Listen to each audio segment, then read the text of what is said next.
இன்று நீங்கள் பலவிதமான விண்ணப்பங்களோடு என்னிடத்தில் ஜெபம் செய்தீர்கள்.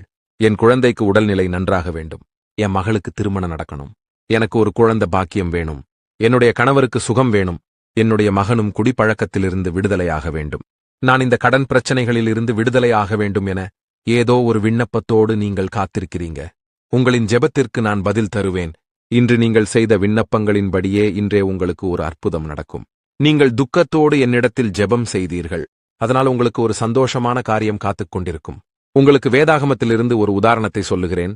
100க்கு அதிபதி என்ற ஒரு 100 போர் வீரர்களுக்கு அதிபதியான ஒருவன் என்னிடத்தில் வந்தான். அவன் ஒரு விண்ணப்பத்தோடு என்னிடத்தில் வந்தான்.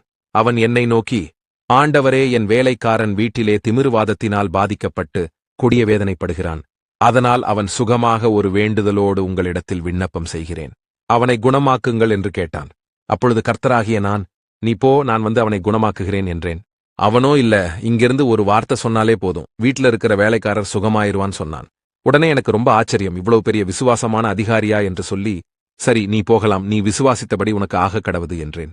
அங்கே வேலைக்காரன் குணமானான். இந்த 100க்கு அதிபதி தன்னை நேசிப்பதைப் போல தன் வேலைக்காரனை நேசிக்கிற அன்பை நான் கண்டேன். நீங்கள் அப்படி நேசிக்கிறீங்களா?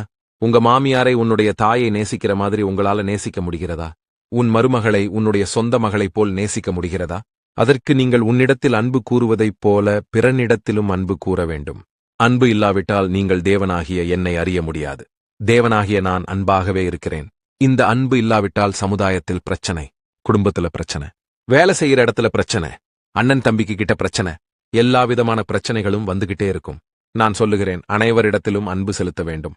மேலும் யாவருக்கும் செலுத்த வேண்டிய கடமைகளைச் செலுத்துங்கள். எவனுக்கு வரியைச் செலுத்த வேண்டியதோ அவனுக்கு வரியையும், எவனுக்கு தீர்வையை செலுத்த வேண்டியதோ அவனுக்கு தீர்வையையும் செலுத்துங்கள்.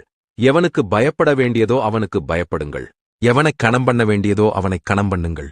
ஒருவரிடத்தில் ஒருவர் அன்பு கூறுகிற கடனே அல்லாமல் மற்றொன்றிலும் ஒருவனுக்கும் கடன்படாதிருங்கள். பிறனிடத்தில் அன்பு கூறுகிறவன் நியாயப்பிரமாணத்தை நிறைவேற்றுகிறான்.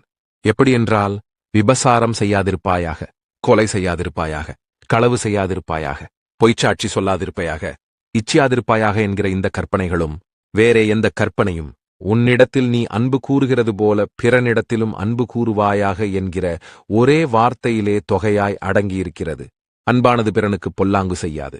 ஆதலால் அன்பு நியாயப்பிரமாணத்தின் நிறைவேறுதலாயிருக்கிறது. ஆதலால் நீங்கள் புரிந்து கொள்ள வேண்டியது, அன்பு உங்களுக்கு நல்லதை உண்டு பண்ணும்.